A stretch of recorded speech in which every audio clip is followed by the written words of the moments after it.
இன்னைக்கு நம்ம பார்க்க போறது ஒரு நேச்சுரலான ஹேர் டை ஆயில் தாங்க. இந்த ஹேர் டை ஆயிலை நம்ம சின்ன வயசுல இருந்தே அப்ளை பண்ணோம் அப்படின்னா நம்மளுக்கு வெள்ளை முடி வரவே வராதுங்க. கொத்து கொத்தா முடி கொட்டுது அப்படின்ற ப்ராப்ளம் இருக்கிறதும் சால்வ் ஆயிடும். இந்த ஹேர் டை ஆயில் பாருங்க எவ்வளவு நம்மளுக்கு கருகருன்னு கிடைச்சிருக்கு. இந்த ஹேர் டை ஆயில் நம்மளுடைய வெள்ளை முடிகளை ஒரே மாசத்துல கருமையா ஆக்கிருங்க. முடி கொட்டுற பிரச்சனை இருந்தாலுமே சால்வ் பண்ணிரும்.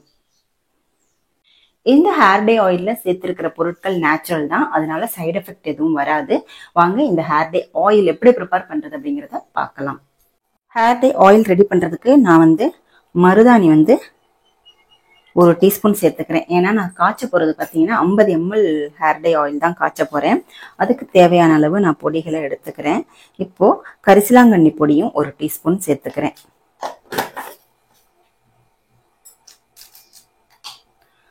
அடுத்து இதுல நம்ம சேர்க்கக்கூடிய பொருள் பார்த்தீங்கன்னா இந்த கருஞ்சீரக பொடி ஒரு டீஸ்பூன் சேர்த்துக்கிறேன். கருஞ்சீரகத்தை நல்லா வறுத்துட்டு எண்ணெய் வெளியில வர வரைக்கும் வறுத்துட்டு நம்ம இந்த கருஞ்சீரகத்தை நம்ம பவுடர் பண்ணி எடுத்து வச்சிருக்கோம். அதை தான் நம்ம இப்போ ஒரு டீஸ்பூன் சேர்த்துருக்கேன். உங்ககிட்ட கருஞ்சீரகம் இருந்துச்சுன்னா நல்லா அந்த மாதிரி பவுடர் பண்ணி சேர்த்துக்கோங்க. நல்லா எண்ணெயில அப்சர்வ் ஆகும். அடுத்து செம்பருத்தி பூ பவுடர் ஒரு டீஸ்பூன்.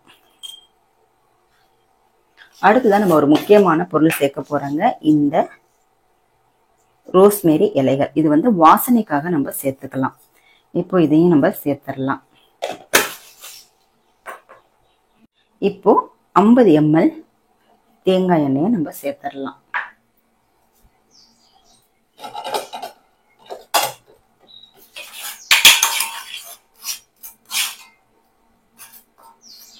இப்போ நல்லா மிக்ஸ் பண்ணி கொடுத்துக்கோங்க. பாருங்க நல்லா கன்சிஸ்டன்சி திக்கா இருக்குது இல்லையா? இதை நம்ம ஸ்டவ் மேல வச்சுட்டு கரெக்டான பதமா நம்ம காய்ச்சி எடுத்துக்கணும். இப்போ நம்ம ஸ்டவ் மேல வச்சாச்சு. ஸ்டவ்வை ஆன் பண்ணிக்கிறோம். ஆன் பண்ணிட்டு சிம்லேயே வச்சு இந்த ஹேர் டை ஆயிலை ப்ரிப்பேர் பண்ணிக்கலாம். நம்மளுக்கு எவ்வளோ திக்காக ஹேர் டை ஆயில் கிடைச்சிருக்கு பார்த்தீங்களா? நான் போட்ட அளவுகளை கரெக்டாக போட்டீங்க அப்படின்னா இந்த அளவுக்கு திக்காக கிடைக்கும். நீங்கள் பல்காக செய்து வச்சுக்கணும் அப்படின்னா இந்த அளவுகளை அப்படியே அதுக்கு தகுந்த மாதிரி மடங்கு ஜாஸ்தி பண்ணிக்கோங்க.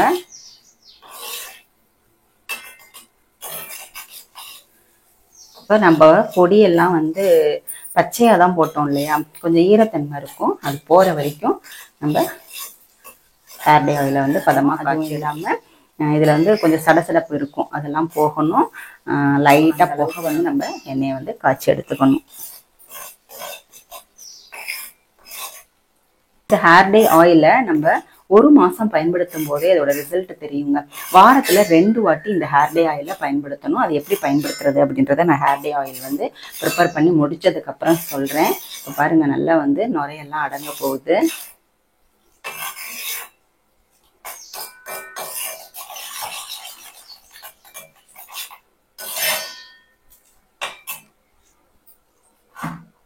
பாருங்க நல்லா புகை வர ஆரம்பிச்சிருச்சு.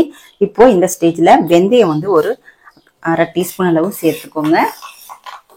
சேர்த்தோடனே ஒரு சவுண்டு வருது பாருங்க, வெடிக்கிற சவுண்டு வருது.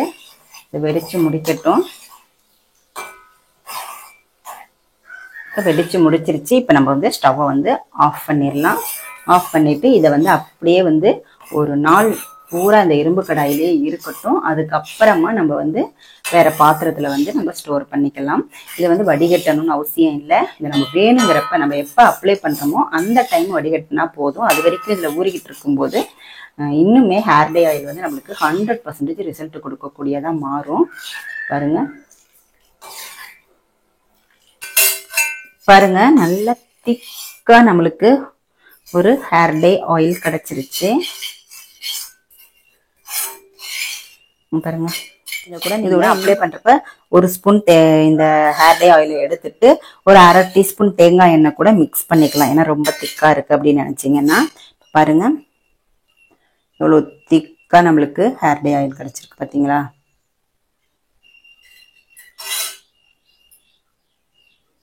பாருங்க இதை வந்து நம்ம ரெகுலரா வாரத்துல 2 வாட்டி நம்ம தலையில அப்ளை பண்ணிக்கணும்.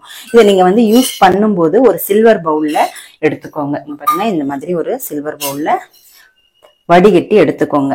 நான் வந்து அப்படியே போடுறேன், நீங்க வடிகட்டி எடுத்துக்கோங்க. இல்ல நீங்க அப்படியே தேய்க்கிறதுனாலும் தேய்க்கலாங்க, நம்ம ஹேர் தான் வாஷ் பண்ண போறோம் இல்லையா. இதை வந்து நீங்க நைட்டே வந்து ஹேர்ல அப்ளை பண்ணிக்கோங்க. அப்ளை பண்ணிட்டு நல்லா மசாஜ் கொடுத்துக்கோங்க. மசாஜ் கொடுத்துட்டு நீங்க அப்படியே வந்து ஒரு கேப் போட்டு படுத்துக்கோங்க. ஷவர் கேப் இருந்துச்சுன்னா போட்டு படுத்துக்கோங்க, இல்லைன்னா பிளாஸ்டிக் கவர் அந்த மாதிரி இருந்துச்சுன்னா சுத்திட்டு நைட்டு படுத்துட்டு மார்னிங் எந்திரிச்சு நீங்க ஹேர் வாஷ் பண்ணிக்கோங்க. ஷாம்பு போட்டு ஹேர் வாஷ் பண்ணிக்கோங்க. நம்ம சேனல்ல நிறைய வந்து ஷாம்பு எப்படி ப்ரிப்பேர் பண்றது அப்படிங்கிறத நான் சொல்லியிருக்கேன். இப்பயும் நான் வந்து ஒரு சின்ன சிம்பிளான ஒரு ஷாம்பு வந்து நேச்சுரலா எப்படி மாத்திக்கலாம் அப்படின்றதையும் நான் சொல்லிடுறேன். இப்போ ஹேர் டே ஆயில அப்ளை பண்ணிட்டு நீங்க இந்த மாதிரி சிகக்காய் கூட யூஸ் பண்ணிக்கலாம். ஓகேவா, இது நான் வந்து செம்பருத்தி ஆர்கானிக் பவுடர் மாதிரி செம்பருத்தி சிகக்காய் வாங்கியிருக்கேன். நீங்க வந்து உங்களுக்கு வீட்டுல என்ன சிகக்காய் இருக்கோ அதை கூட யூஸ் பண்ணிக்கலாம். ஆனா நிறைய பேருக்கு வந்து பாத்தீங்கன்னா வெறும் சிகக்காய் மட்டும் போட்டா நுர வராது அப்படின்னு ஃபீல் பண்ணுவீங்களா, அவங்க வந்து நீங்க ஷாம்பே யூஸ் பண்ணிக்கோங்க. ஷாம்பை வந்து இந்த மாதிரி மாத்திட்டு நேச்சுரலா மாத்திட்டு யூஸ் பண்ணிக்கோங்க. இப்ப பாத்தீங்கன்னா 1 டீஸ்பூன் அளவு சிகக்காய் சேர்த்துக்கிறேன். அடுத்து 1 டீஸ்பூன் ஆவது பூந்தி கொட்டை பவுடர். அடுத்து 1 டீஸ்பூன் அளவு செம்பருத்தி பவுடர். அவ்வளவுதாங்க. இந்த 3 பவுடரை நீங்க சேர்த்துக்கோங்க. ஒரு பவுல்ல சேர்த்துட்டு வீட்டுல நீங்க என்ன ஷாம்பு யூஸ் பண்றீங்களோ கெமிக்கல் ஷாம்பு அதை வந்து இதுல சேர்த்துக்கோங்க. உங்களுக்கு எவ்வளவு தேவையோ அந்த அளவுக்கு சேர்த்துக்கோங்க. சேர்த்துட்டு நல்லா வந்து மிக்ஸ் பண்ணிக்கோங்க.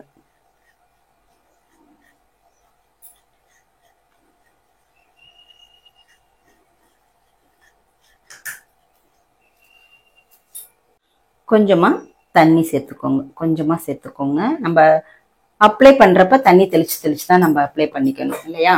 இப்போ வந்து தேவையான அளவு கொஞ்சமா வந்து சேர்த்துக்கோங்க. பாருங்க, நேச்சுரலான ஒரு ஷாம்பு ரெடி பண்ணிட்டோம். இந்த மாதிரி நீங்க ஷாம்பு வந்து டைலூட் பண்ணிட்டு அப்ளை பண்ணிட்டு வரும் பொழுது உங்களுக்கு ஹேர் எல்லாம் டேமேஜ் ஆகாதுங்க. இந்த மாதிரி நீங்களும் வந்து ட்ரை பண்ணுங்க.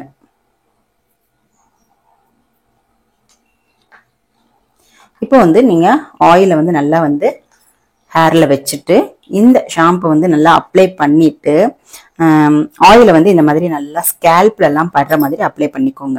அப்ளை பண்ணிட்டு அதை ஒரு 10 நிமிஷம் அப்படியே விட்டுடுங்க. ஆயிலை வந்து நல்லா அப்ளை பண்ணிட்டு நைட்டு பூரா விட்டுடுங்க. அதுக்கப்புறமா இந்த ஹேர் டை ஷாம்பை வந்து நீங்க யூஸ் பண்ணிக்கோங்க. அடுத்து இந்த ஷாம்பை வந்து நீங்க யூஸ் பண்ணிட்டு ஒரு 5 நிமிஷம் தலையில அப்படியே ஊற வச்சிருங்க. அதுக்கப்புறமா தண்ணி தெளிச்சு நல்லா வந்து ஹேரை வந்து அலசிக்கோங்க. இந்த மாதிரி நீங்க ரெகுலரா வாரத்துல 2 வாட்டி செய்துட்டு வாங்க. உங்களுடைய பிரச்சனைகள், ஹேர் சம்பந்தமான எல்லா பிரச்சனைகளுமே சரியாயிருங்க. கொத்தா முடி கொட்டுதா, கவலைப்படாதீங்க, அதுவும் சரியாயிடும். அதே மாதிரி ஸ்கேல்ப்ல இச்சிங் ப்ராப்ளம் இருக்கா, அதுவும் சரியாயிருங்க. இந்த ஹேர் டை ஆயில் வந்து நம்மளுடைய எல்லா பிரச்சனைக்கும் ஒரு தீர்வா இருக்கும். பொடுகு தொல்லை அந்த மாதிரி எந்த ஒரு பிரச்சனையா இருந்தாலுமே இந்த ஹேர் டை ஆயில் வந்து நம்மளுக்கு சரி பண்ணி கொடுத்துரும்.